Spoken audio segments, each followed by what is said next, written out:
can't be serious, man. You cannot be serious! Now, could you tell me this? I wasn't watching, but could you tell me this?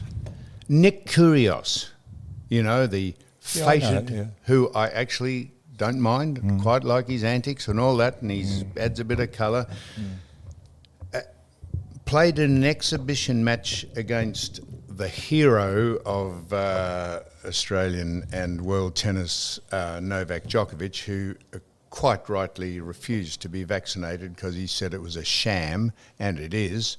He's one of the conspiracy theorists, you know, those who are critical thinkers are considered conspiracy theorists. He played a exhibition match against Novak Djokovic, Nick Kyrgios, and then has withdrawn from the Australian Open. What is wrong with that boy? I don't know. He may have twigged an injury or caused an injury. Twigged. Well, you mean tweaked? They're fairly fit, and when you tweaked. When you're fit. A twig is something one of those birds sit on that you watch. Tweaked an injury or a muscle. Tweaked a muscle or a joint, and in his ankle. Well, you know what it's like. Geez, you got bad ankles. You know how you did them. So you played 300 games. Yeah, and I know exactly. 299 of them were with injury. Yeah, that's right. So probably the first one you played wasn't, and then after that, it was a journey. Yeah, but you can't. What can't you do? What can't you do? You can't do on the football field what you can do on a tennis court. What's the analogy of that, Don? You know, because you can you can carry an injury and disguise an injury on a football ground, but you can't when you're playing tennis. So if he couldn't have a pain-killing injection in his ankle? Well, maybe. I don't know how bad it was. Well, you know what. Well, it's if he played in an exhibition. Did he come off the exhibition game against Novak Djokovic, which was a sellout, and said, "Oh, gee, I've hurt my ankle a bit," or "I've got to withdraw. I'm sorry, I can't play." What is that? Don't know. The man I'm interested in is a compatriot of his who started at the same time. Have a crack at his name. Yeah, I know. Come on. Here we go. Kokkinakis. Okay. I don't know what his name is, but if you say it's Kokkinakis, are you sure it's Kokkinakis? Anyway, he is. I think he would have been, had his career not been interrupted in its formative years with injury, he could have been right up as number 1 or 2 in the world. He is... he could have been if. The other one is Dimonor. I watched him last night. He's starting to fill out to become a stronger player. Who? Dimonor. I don't know. He's similar to Leighton Hewitt. They chase balls down, and but he's added a little bit of strength to his stature, and he could really develop. Okay, his name is, you're quite correct, Don, his name is Thanasi. Is this got the same man? Thanasi Kokkinakis. Yeah. That's correct. Yeah, I think I wasn't disputing you. I didn't know his name was Thanasi. Do you think people would say, "G'day, Thanasi"? What would they call him? Or Cocker? How are you, Cocker? How are you, Cock? That's right. Yeah, that's what they say. How are you, Cock? How you going, Cock? Or would they call him Thanasi? That's not an unusual name for the heritage that he comes from, but g'day, how are you, Thani, or Thanasi? Or they just say, g'day, Cocker. I reckon that's what they'd call him. Anyhow, so have a listen to this, Don. So, Craig Tilley, who almost single-handedly ruined the Australian Open last year by that nonsense he went on with. But there's somebody else that's got to be copped. Of course. This was the Premier and the government who said that Novak Djokovic couldn't come in. And they must have allowed him to said yes, and then they relented because they realised it was a whole lot of bullshit. Keep going. So he has said now. Very well dusted under the rug. This is how we're dividing this country, and I keep saying this, and I don't care if people think what I'm saying is what they think it is, but it's not. Because we're doing exactly the opposite, or I am anyhow. To recognise First Nations Day Craig Tilley has allowed people who are identifying as Indigenous to get $10 off their ground passes to go to the tennis. Well, that'll mean he'll be giving a discount to everyone who walks through those Everyone gates. who says, "Yep, I've got." Yes. How would you identify? You can't question it. You can't question it. Why? And why are we giving $10 off? There is plenty of people in this community that would like to go to the tennis who are falling on hard times. Plenty of people, not just Indigenous people. You cannot get more patronising, virtuous nonsense than this. It is extraordinary. And as I keep saying to you, the number of things you go to where you have to do a ceremony to give thanks, I don't know how many times I've said this, and I'll keep saying it. We give thanks and we recognise the past and original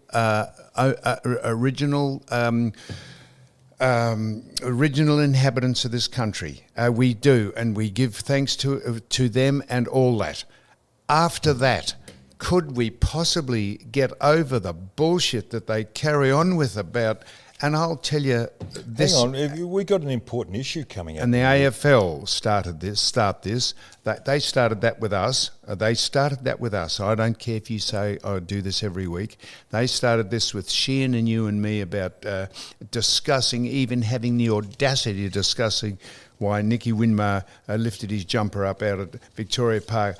And that virtuous, pompous, arrogant clown who runs the competition, he fined us $100,000 for vilification. The most disgraceful action brought against anyone for just politically expedient reasons. That's McLaughlin. So they then, listen to this. So George Pell, this is George Pell. No matter what you think of him, he was acquitted. He was found guilty and acquitted 7-0 by the High Court of Australia for the things he was accused of. They, in effect, the High Court, the 7 judges, 7-0, said it was bullshit what he was accused of, and they bore no currency, and they took no currency for what was said about him. And Bolt, who did a great job on showing that it couldn't possibly have done the things that he said he was, and the people who accused him, some of them were passed on and some of them were just found to be just not just liars. So he was someone said they should give him a state funeral, and they said, oh no, we can't do that. But hang on, have a look at the 4 people. I could give you 4 people who've had state funerals. Just a minute, Don, you're on the same track. So I go to the grand final and I watch the man who you said is a very good commentator, Hamish McLaughlin. I don't disagree with that. Do Welcome to Country. And then we had a song with all the flags and the Indigenous flags, and then we had a tribute to Happy Jack, or not Happy Jack, Uncle Jack. Uncle Jack was given a state funeral at Hamer Hall. He has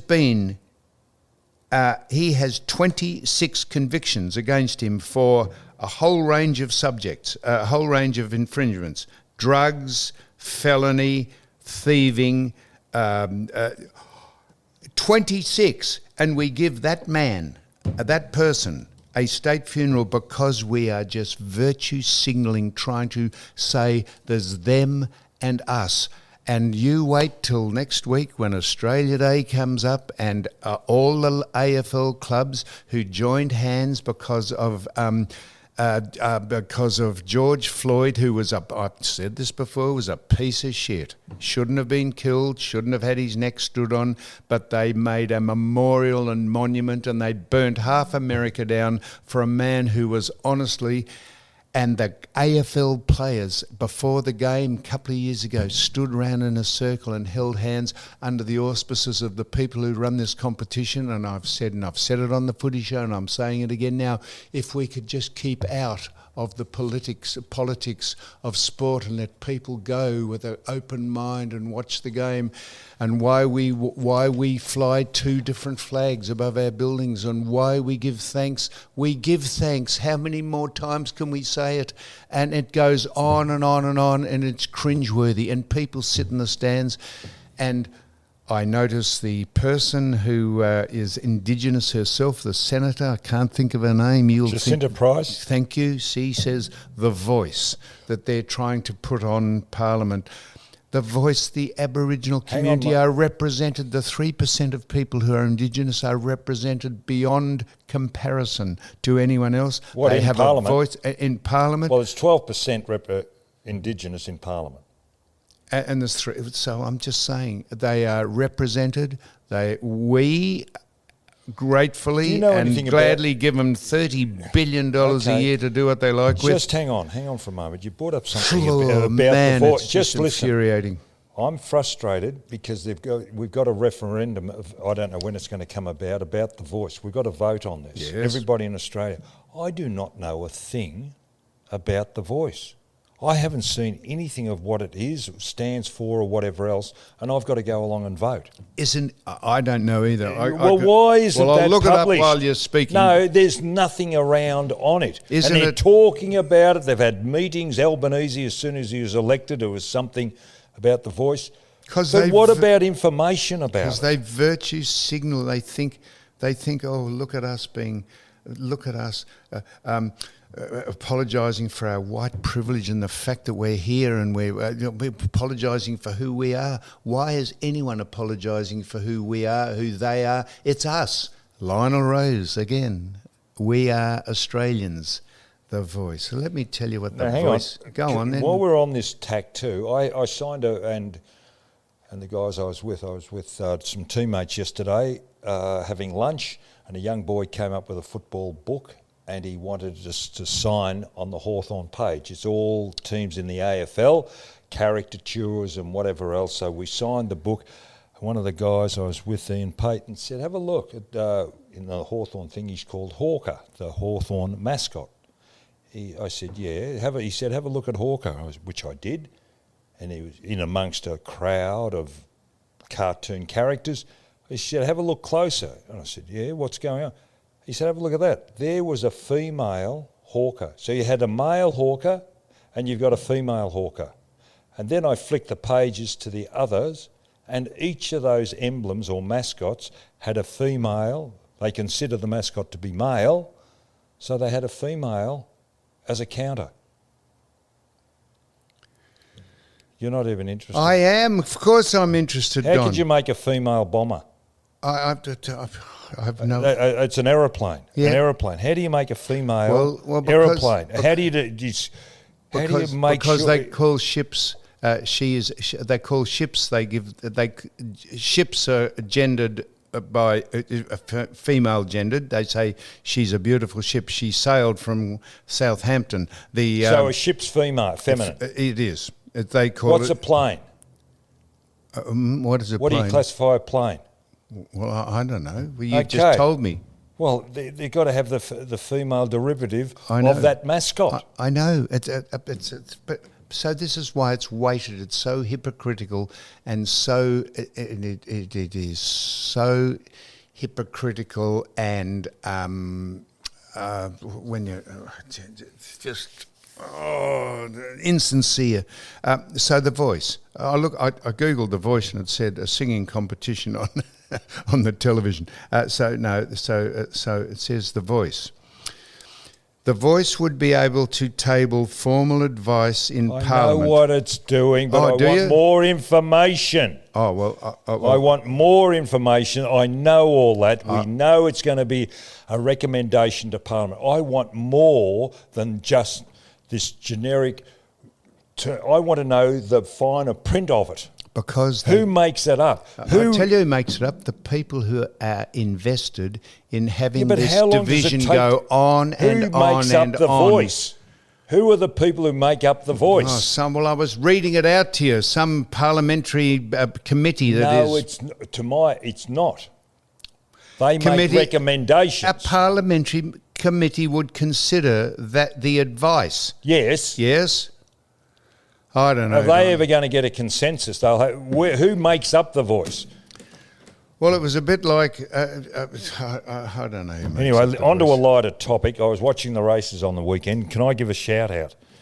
Because over in Strathalbyn, it's a country race in South Australia, Uppy McGilvray and Dan Clark, and you wouldn't know them, but they're friends, and they've got 7 horses that actually go to the racetrack. They've got 14 in work, so they've got 7 youngsters, and they've got 7 horses in work. They took 3 of those horses to the races at Strathalbyn on Sunday, and 3 horses won. They trained a treble.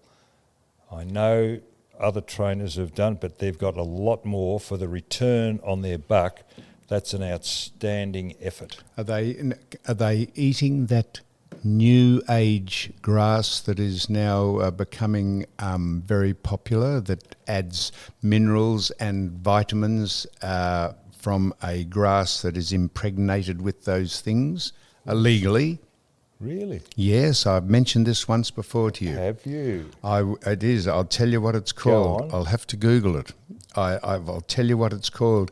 And I told you that when I went to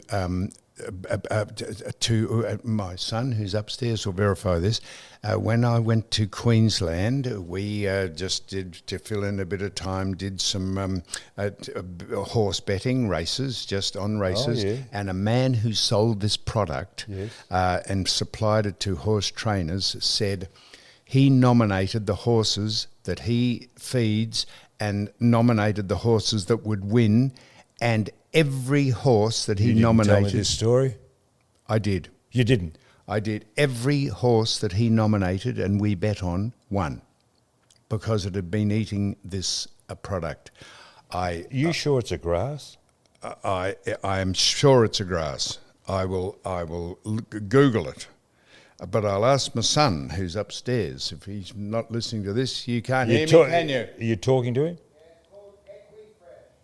It's called what? It's called Equity Fresh. No, Sure. Equifresh. Equifresh. Oh, no, Equifresh. He and whether you think it's bullshit or not. Well, I'll go into that. Well, I'm going. No, I mean I'll look for the horses. That's so. We thought, oh yeah, this will be good. This will be good. This is a waste of our money. He was spot on. Every horse that he nominated that was on Equifresh, which I'm looking up now. Equifresh. Just a minute. I do that. I even do that with my horses. I have the soil tested and the minerals go in that it's deficient, and they basically live on grass.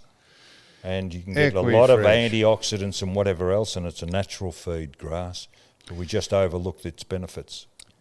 Equifresh, the world's most advanced equine feed. Equifresh, great. The quality and freshness of Equifresh combined with the daily delivery provides horses with the perfect nutritional, and it goes on and on. He's part of the company, and he is an investor, invested in it. And I said, oh, yes, it'll be good. We'll back all the horses that are eating this grass, and every one of them won. Anyway, that was well done by Uppy and Dan. And I watched whilst they were racing. They switch over to Benalla. Race 1 at Benalla. You could not believe this. The horses are coming around the home bend. Jockeys, it is the most dangerous of any profession, I believe. Jockeys, what is? Jockey being a jockey in a race. Oh. Anyway, it happened. It happened, race 1 at Benalla. The week before, if you remember, I told you about the starting gates not getting off the track at Werribee. Well, last week, Sunday, Benalla, race 1, they're coming around the home turn. Just before the home turn, watching, inexplicably, a horse fell. Off came the jockey in the middle of the pack, so they run over him. They go no more than 30 metres. They're just coming into the straight. Another jockey goes down. He lays on the ground, doesn't move. They quickly move the camera off him. So 2 jockeys in the space of about 30 metres go down. They then call the race meeting off. Track too dangerous. Why wouldn't the officials have walked that track prior to the meeting and identified the condition of the track? That is so irresponsible, it is unbelievable. They called the race meeting off. Well, maybe they did walk and say that. Well, why didn't they walk before? Because that could have been two fatalities. They may have walked it and said, no, we consider the track safe enough to race on. Oh, come on, mate. Well, it's all right after the event. I pity those jockeys. Once they get under the legs of those horses, like you got them galloping across you. Of course we pity the jockeys. What about MotoGP? Do you reckon, how about that for being a dangerous sport? MotoGP, where they do 340k down the straight on a motorbike. Or giant wave surfing, where they surf 80-foot hang on. waves. No, it's a little bit... Well, is it a profession? What? MotoGP? Well, no, the wave riding. What? As a profession? Is it a sport? It's a sport, Don.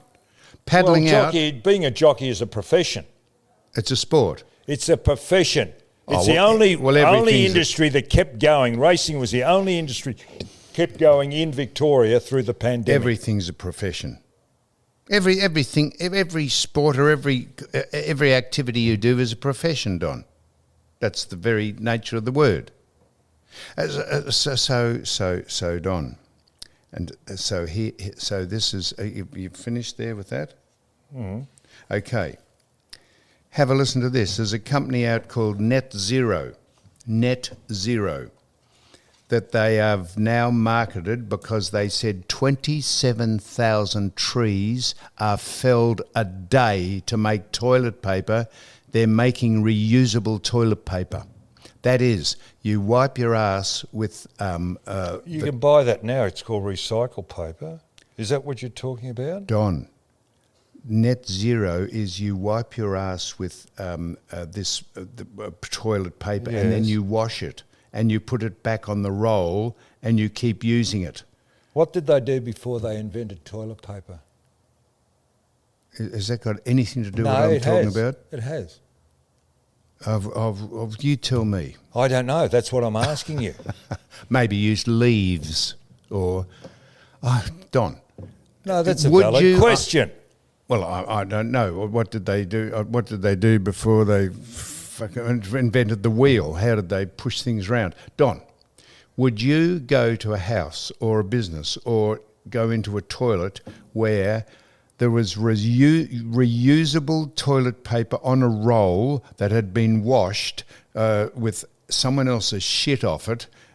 Would you wipe your bottom with someone else's paper? Perhaps you've got to take that rag with you in a bag, a sanitary bag or something, do you? This is a company that's marketing Net Zero toilet paper because they said they're trying to save the planet from losing 27,000 trees a day by making paper. Talking about toilets and papers, when we were youngsters, do you remember just sitting over a hole with a board across it and you used the telephone? Remember the old Pink Pages telephone book? Are you seriously asking me, do I remember sitting across a hole with a board on it using a telephone as book? Toilet paper? I don't know where you were brought up, Don, or where you lived. Well, that was in the country. Well, I lived in the city and went to a... Oh, you went to the college. I went to a boarding school and we didn't sit over a... board. So you never had a night man come around once a week and he'd go in and take the pan out to the truck? Of course, Don. Of course, a night man, the night carter, used to come round and get it, but you didn't sit over a board. You sat on the barrel or on the bucket that you were going to crap into, and then he would come and pull it out the back where the flap was. But in the country, if you went to sporting events or whatever else, that's all they had. God almighty. Did I sit over a hole with a board on it and wipe my ass with a telephone book? Seriously, Don. No wonder Things have changed. Oh, really? Shit, eh? Yeah, no. I went to the Holiday Inn a couple of weeks ago in Collins Street, and The room I rented was $800 a night, and bugging me did. I walked into the bathroom and there was a board with a hole in it and a telephone book hanging on a hook. And I thought, shit, they haven't caught up with the times. The Holiday Inn or They're saving money. or the Hilton Hotel. Yeah, in fact, some of them don't have a board. Some of them just have a hole, and you just squirt from the door, hoping most of it goes in the hole. Singapore. And then the orderlies or the maids come in and hose it down with a. What the hell are you talking about, man? You've been to Singapore? You've been to Singapore? Yes. Well, last time I went was in the 70s, and that's what you had to aim pretty straight. All that was a hole In in the ground. 70s, 50 years ago. Yeah. Oh, gee. Oh. What's the great hotel called in Singapore? Raffles. The Raffles Hotel. I don't doubt if they have a board there. No, I think that's a little upmarket. 50 years ago, you shit into a hole in Singapore, did you? God, where were you staying? No. a This caravan was we were park. down the park going across on the chairlift to an island. Now, But anyway, I also saw, did you see through, you've got to take it, these people certainly think differently, entrepreneurs. Cameron Brooks, who's made his name from IT, and also Twiggy Forrest from mining. Unfortunately, their company's, I think, gone into voluntary liquidation, but they were trying to put together a solar clothes dryer? program or whatever, and supply Asia with electricity in the Northern Territory. Now they were going to lay cable to Asia under the ocean. We've but done they were this. going to generate in the Northern Territory. Yep. I don't know where. Huge solar farm. Yep.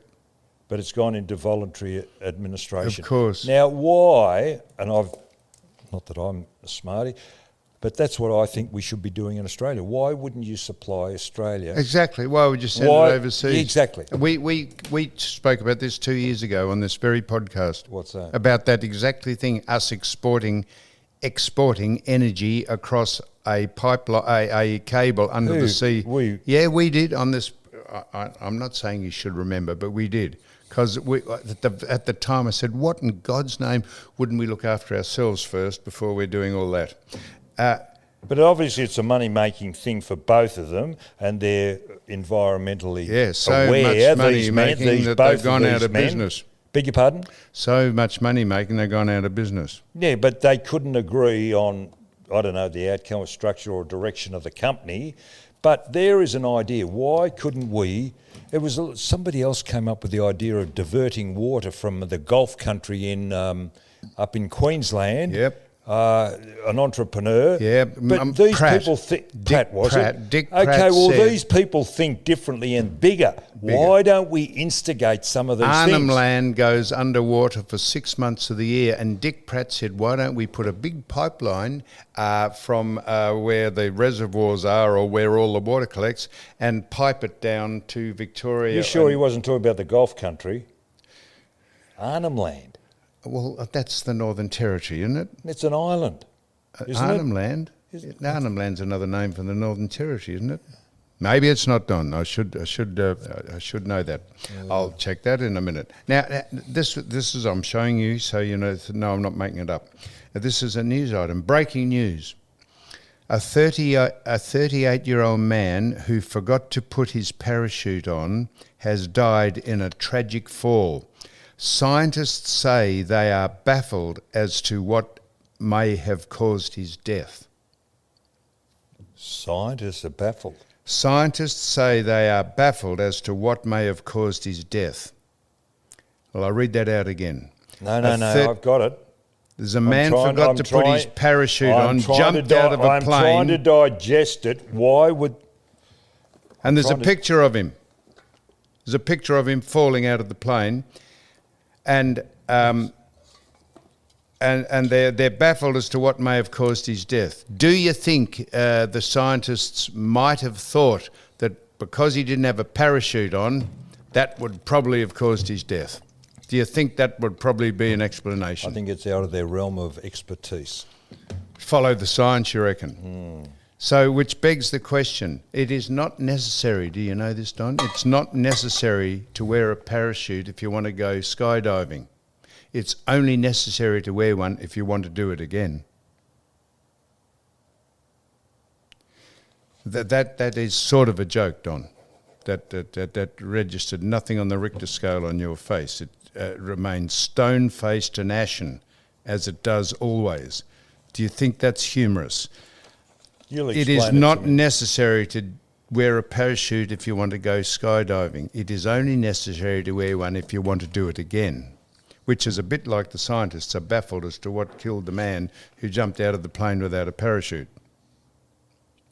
Is any of this getting across to you? Have we got a shield in front of us, a screen that you can't hear what I say? So, you've got any topics? Well, you probably... I can I've go. got an environmental topic. For years they've been saying about the Murray being blocked. Do you know the Murray? Do you know now, for the first time in years, the mouth of the Murray is now open? Fish are going crazy. So if you want to go fishing, if Rex hunts around, he should take a boat out to the mouth of the Murray River and go fishing. He would have a ball. The feed that's coming down, the fish. And as I said, the first time the Murray's been unblocked because of the amount of water that's been built up. Has Rex rung you lately? Yes, oh, he did. He didn't return my call. He did ring a couple of days ago. I said, has Rex rung you lately? Yes, a couple of days ago. He didn't return your call? No, I rang and returned the call, Oh, but he didn't return it. What's The other thing I've been watching, sorry to cut you off, and I find why... I think Adelaideans, South Australians, that's an easy way to put it, come up with some very innovative ideas. Innovative ideas. Innovative? Yes. Innovative. Innovative or innovative ideas. Shut up. One was the Grand Prix. You remember the Grand Prix? It started over there. And it was pinched by Melbourne. I went to it. It was fantastic. Okay, pinched by Melbourne, but they came up with it. The first Grand Prix, well, not the first, world-class First Australian Grand Prix, really. The other thing they came up with, and that was taken off them. The other thing they came up in our sport was an internationally ranked 3-day event, which was held in the park. It was a tremendous venue, as was the Grand Prix around the parks of Adelaide. And the next one they've come up, and I'm just waiting for this to be pinched, and that is the Tour Down Under, the bike race. It is fantastic, and there's world-class cyclists riding. Who's trying to pinch it? I'm just waiting for another state to come along and try and outbid Adelaide. Where does it go from? Well, it's around the hills of Adelaide. They have the criterium in the city and all the rest of it. Tremendous setting. They're very innovative over in South Australia. The way they think ahead, it's been going for a few years now, but it's really gaining strength. Melbourne Special Events might try and get Melbourne, Sydney or to ride it around the Great Ocean Road or something. They cannot come up with an idea themselves, so they go and pinch. Melbourne Special Events. Outbid. Melbourne Special Events tried to outbid the Melbourne Special Events tried to outbid the Sydney to Hobart yacht race. Pinch that from Sydney. That's another joke, Don. How could you pinch the just offering Sydney more to money. Hobart? Offering more money. Well, then it wouldn't be the Sydney to Hobart yacht race, would it? It'd be the Melbourne to Hobart yacht race.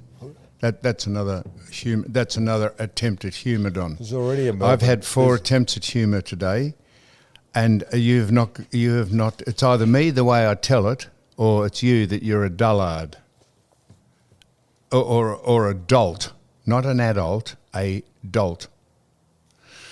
Incidentally, Barney McCusker, the retired orthopaedic surgeon. No, he's back in work. They've asked him to come back. There's a shortage of surgeons, and they've asked him to come back, and he's working. Well, he's a devotee of the show here, and he writes letters to me and gives us suggestions, and we're very appreciative of him doing it. He said when you were talking about camel toes last week about women getting fake camel toes and sticking bits of pizza dough down their front to look as though they had a camel toe or a more protruding Mount of Venus or whatever you call your minge. And then I said, oh, well, there's a show on television called My Gigantic Cock. Did you catch that? Did you watch My Massive Cock? Did you look that I up? didn't, no.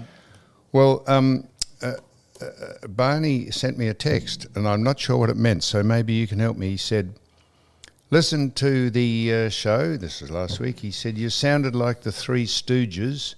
Not sure which one. You sounded like the Three Stooges. And I texted back, I said, thanks for the feedback, Barney. I'm not sure what that means. Do you think he was criticising? He could be a devotee of the Three Stooges, and that might have been a compliment, do you think? Or it might have been saying, mate, what are you talking about, all this nonsense? And they were proper topics that you brought up. You brought up the one about I got feedback from that. What was it, camel toe? It's camel toe. Camel toe. Camel toe. Somebody came up and suggested... Camel toe. Went a little bit further and started talking about the Merkin. The what? Merkin. Merkin. I didn't want to go down that track.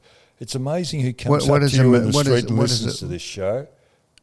What's a Merkin? I don't know. I didn't bother. He said, "What you did? You didn't know I don't know what a Merkin is. Yeah, do you know what Huygen is? Now Huygen, and this is a medical term. Huygen is the gap between. Now, this is not rude or not salacious or grubby. This is the gap between a woman's where her thighs join her torso, and it's the gap between where her other leg joins her torso. It's that gap. It's called a Huygen. What's it called on a male? Well, it doesn't have a gap because you got your plums in your dick there, Don. The gap between a woman's legs is not, I'm not talking about her vagina, the gap between a woman's legs when you look at her with jeans or pants, slacks on, is called Huygen. That's a medical term. And there's not a term... And what was the term you said? Relevant term for a man. No, because they don't have a gap, Don. How can you have a gap? You've got bits of apparatus there, namely a couple of plums and your scrotum, and your ball bag, and your penis, Don, if you like me to do the medical term. What was the word you mentioned then? I'm going to look it up. What was it called? Merkin. Merkin? I don't know. I'm asking you. Oh, I wish we had. Merkin. M-E-R-K-I-N.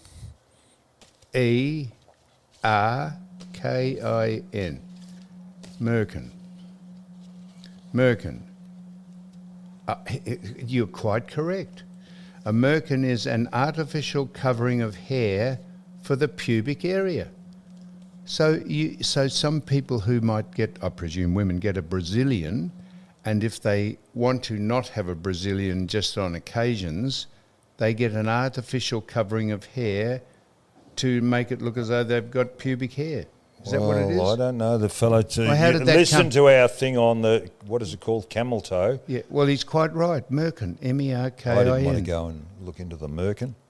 You're not going to look into the Merkin? No. When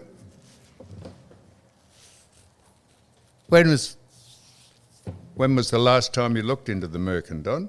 Has it been a while, or...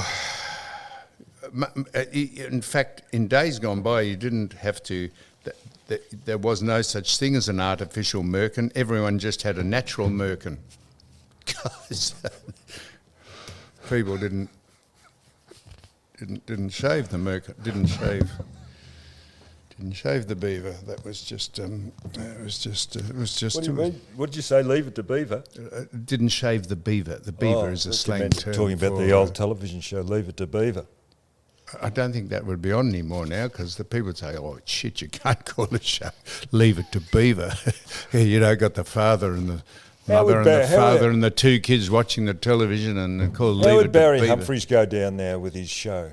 Do you think he'd be politically correct? Well, he's been, not only is he's an absolute star and most talented person just for what he did in the day. They've taken his name off one of the Barry Humphries? Yeah, they've taken his name off one of the rooms. Or Why?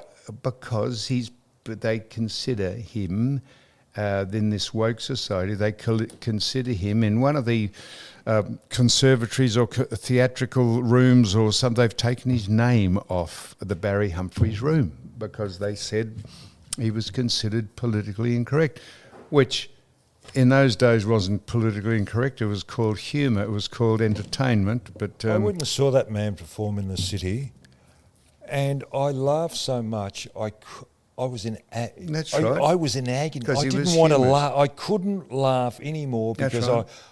it just hurt me to he laugh. did Sir Les Patterson and Sandy Stone and Dame Edna, and so he's and a to star. sit in the audience hoping he wouldn't spot you. That's right. I was. He used to rip cringe. the shit out of you. Hey, talking about food, my little friend down in Mornington, Kate Save. My little friend. Yes. How she patronising is that? Oh, This my is friend. Kate Save. Yeah, my little Well, friend. she is small because I saw her the other day. She's small. She's not tall, but anyway, a very smart lady. I've really swung over to this stuff because instead of buying, Is this an ad? my fish and well, it is. Well, I'm just telling you. I've saved the wrappers. You ready?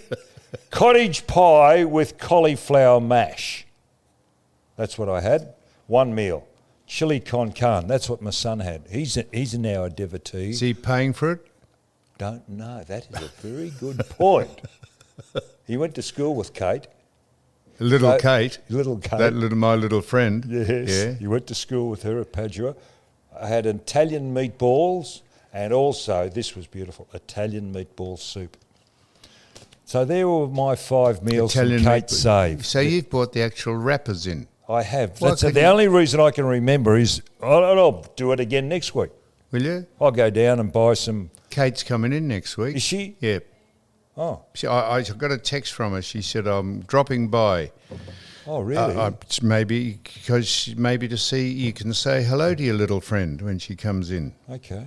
Her husband is he grinds. He's a grinder. He's a grinder. What, coffee grinder? No, not a coffee. He's a knife sharpener.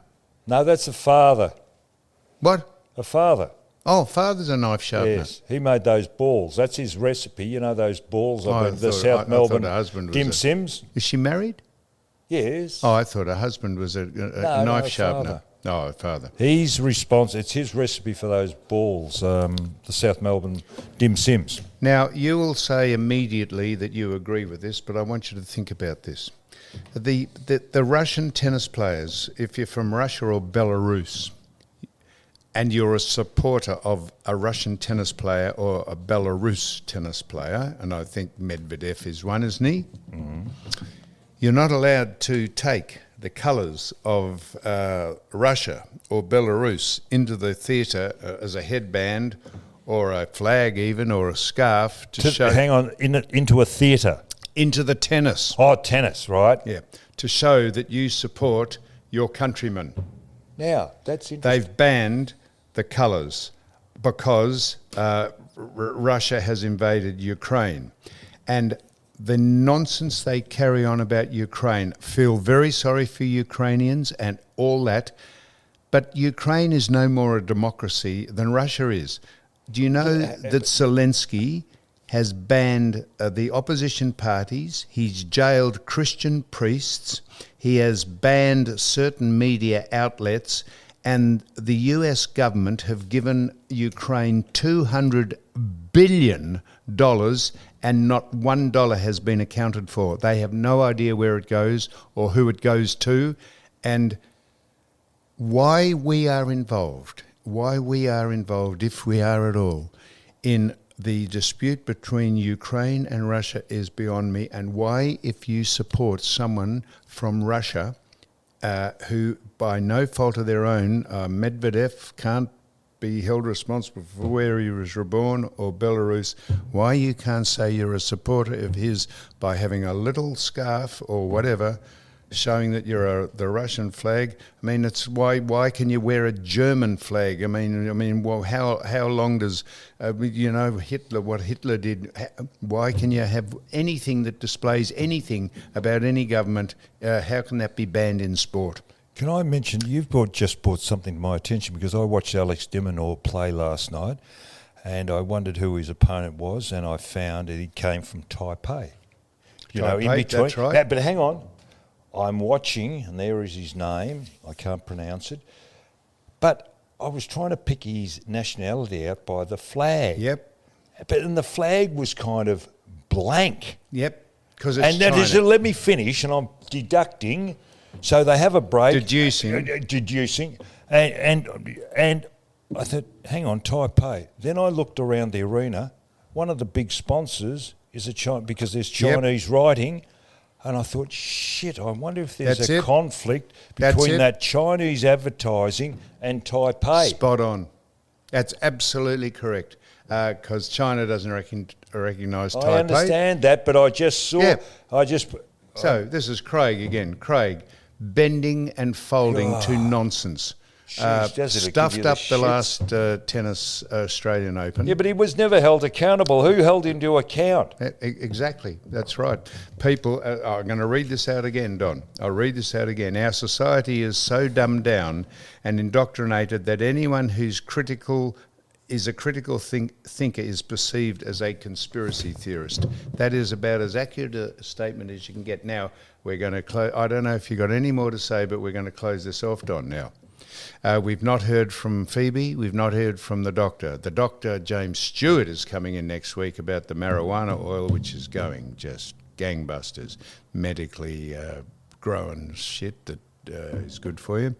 I would have liked to have talked about the transgender father, the Canadian, who wants to start his new life as a 6-year-old girl, but we'll do that next week, eh? That's a very interesting thing. There's a Canadian man who, because the court awarded the custody of his children to his mother, says that he wants to transgender into being a woman so he can get custody of his kids, because courts 80%, 80 to 20 give custody of their kids to the mother. So he said, well, I'm a woman, I'm signalling as a woman, I want custody of my kids. He's just exploiting the system. He's a sensible man. I saw him being interviewed, and he said it's ridiculous. He said, I can't get my kids because I'm a person. He said, so I'm saying I'm a woman now. And they're bucking up at him. They're kicking back at him and saying, because if you say you identify as a woman, you've got to be considered a woman. You've got to call them by their name. You can't dead name them, Don. On that particularly sombre and hypocritical and ridiculous note, we will wind it up. Anything, finally? Nothing?